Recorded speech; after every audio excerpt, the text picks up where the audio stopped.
لله نحمده ونستعينه ونستغفره ونعوذ بالله من شرور أنفسنا ومن سيئات أعمالنا من يهده الله فلا مضل له ومن يضلل فلا هادي له وأشهد أن لا إله إلا الله وحده لا شريك له وأشهد أن محمدا عبده ورسوله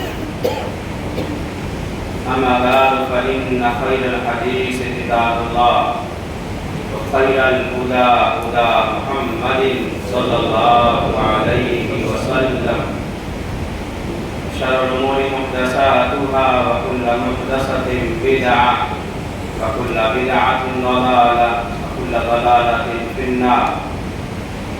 أعوذ بالله من الشيطان الرجيم. بسم الله الرحمن الرحيم. الذين مكناهم في الأرض أقاموا الصلاة وآتوا الزكاة وأمروا بالمعروف ونهوا عن المنكر ولله عاقبة الأمور. وقال في موضع آخر: يا أيها الذين آمنوا إن تنصروا الله ينصركم ويثبت أقدامكم.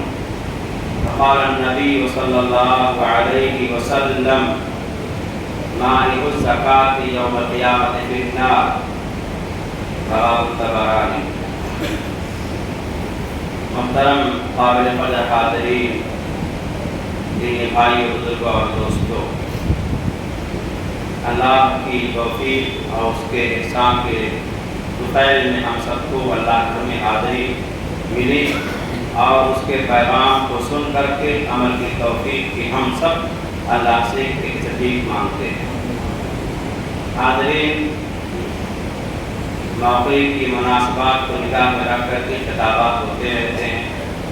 میں نے وعدہ کیا تھا کہ آئندہ ہفتے انشاءاللہ حالات کی خوب کی گفتگو ہوگی، لیکن اس کو انشاءاللہ اگلے کسی ہفتے میں دیکھیں گے. آج چونکہ ہم اپنے 20ویں روزے میں داخل ہو چکے ہیں، انشاءاللہ آج سے ہماری قبر کی راتیں شروع ہو جائیں گی. اللہ تعالیٰ نے بڑی آسانی سے یہ دن گزار دیا، اور جب رمضان کا مہینہ شروع ہوتا ہے تو نہ جانے کتنی گفتگو ہوتی ہے اور حوصلہ توڑنے کی باتیں بھی ہوتی ہیں، کچھ حوصلہ بڑھانے کی باتیں ہوتی ہیں. کل ملا کر کے اللہ تعالیٰ نے اپنی توفیق سے اس ماہ محترم کو ہمارے اوپر سے گزارتا ہوا آج یہاں تک پہنچا دیا. اس بیچ اللہ کے جناب نے ہم نے جو بھی باتیں کہی ہیں، اللہ سے یہ دعا اللہ سب کو قبول فرما دے. اس نے جو بھی عرض کی اللہ سب کے دامن مراد کو کر دے. حاضرین، اسی میں جہاں آپ نے نماز، نوافل، تلاوت کے کام کیے، اس میں صدقات و خیرات کا بھی کام ہوتا ہے. اب اس کو سمجھانے کے لیے محدود وقت میں باتیں میں بہت پھیلا لیتا ہوں، سمیٹ نہیں پاتا ہوں. یہ میری کمزوری ہے. بہت کچھ دیکھ لیتا ہوں.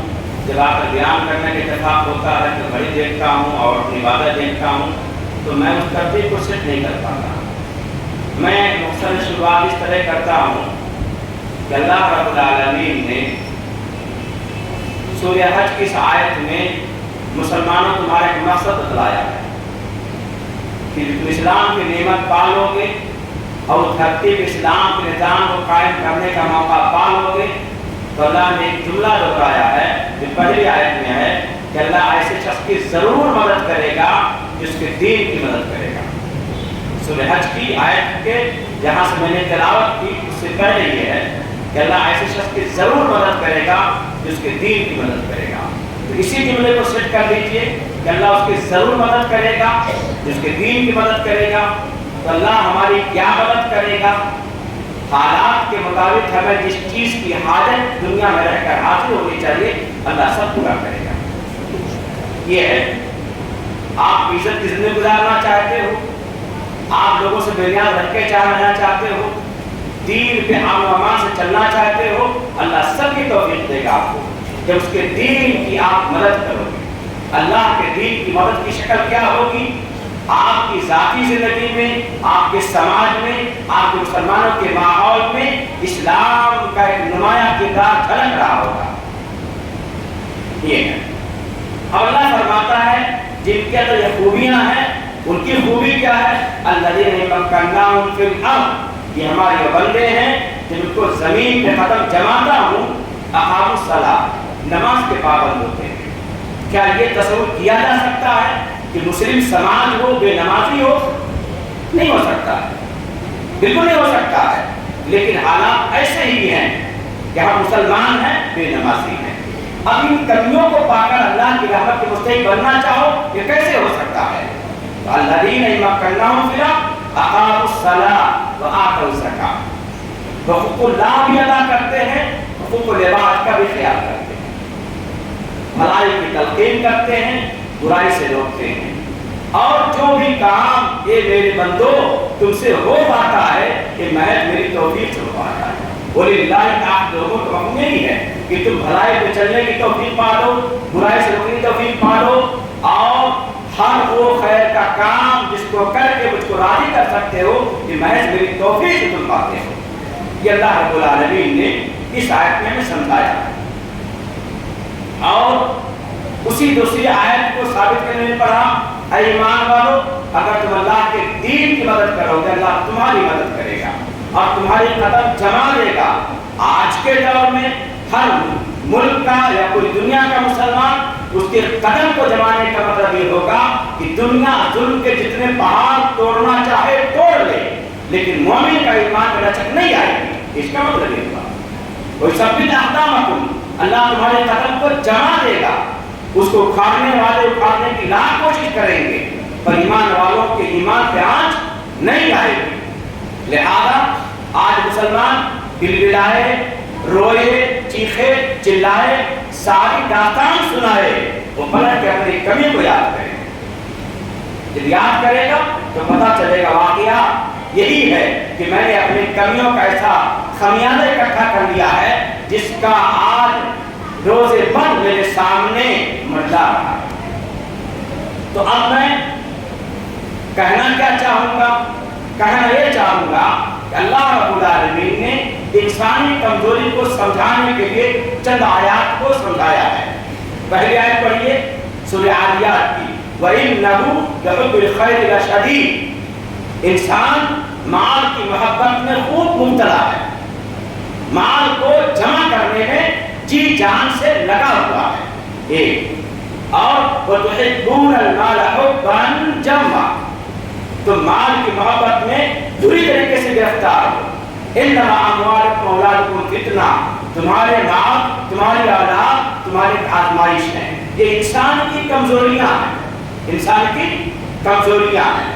حدیث کے اندر بھی موجود ہے، کیا موجود ہے کہ ہر امت کے لیے ایک نہ ایک آزمائش رہی ہے، ہر امت کے لیے ایک نہ ایک آزمائش رہی ہے۔ میری امت کی آزمائش مال ہے۔ اب دیکھ لیجیے، یہ انسانوں اسلام نے بتلا دیا ہے۔ اب اسی مال کی کمزوری کے نتیجے میں، مال کے جمع کرنے کے نتیجے میں انسان خود غرض ہو جاتا ہے، بے رحم ہو جاتا ہے، دل کا سخت ہو جاتا ہے، ظالم ہو جاتا ہے، مال ہڑپنے کا جذبہ پیدا کر لیتا ہے۔ یہ ساری انسانی کمزوریاں ہیں، انسانی کمزوریاں ہیں۔ اس کو اللہ رب العالمین نے مثال کے طور پہ سورہ قلم میں بیان فرمایا ہے کہ ایک طرف انسان کے اندر کی خوبیوں کو دکھلایا ہے کہ باپ ہے جس کو اللہ نے ایک ہرا بھرا باغ دیا ہے جو لہراتا ہوا ٹائم پہ پھل دیتا ہے۔ باپ اپنی خوبی کا نتیجہ کیا نکلاتا ہے کہ گھر پہ مال خرچ کرنے کے بعد، باپ خرچ کرنے کے بعد جو مال بچ رہا ہے وہ اللہ نے خرچ کر رہا ہے۔ یہ ایسا کر کے اپنا زمانہ گزار لیتا ہے، اور باپ ٹائم سے اپنا حق ادا بھی کرتا ہے۔ لیکن جب اولاد کا زمانہ آتا ہے تو اولاد کیا کرتی ہے؟ اولاد کیا کرتی ہے؟ اولاد یہ کرتی ہے کہ باپ میرا بڑا بھولا بیوقوف پاگل تھا، اس نے اتنے سارے مال کو کیا کر دیا؟ ضائع کر دیا۔ اگر ہم اپنے باپ کے روش کو چھوڑ دیں گے تو بہت کم وقت میں مالدار بن جائیں گے۔ یہ اللہ نے ایک نظام دکھلایا ہے۔ اسی نظام کو بتلانے کے لیے کہ جب نیت بد کی شکل میں بدل گئی تو اللہ تبارک و تعالیٰ نے ارے بھائی آپ بیٹھ جاؤ،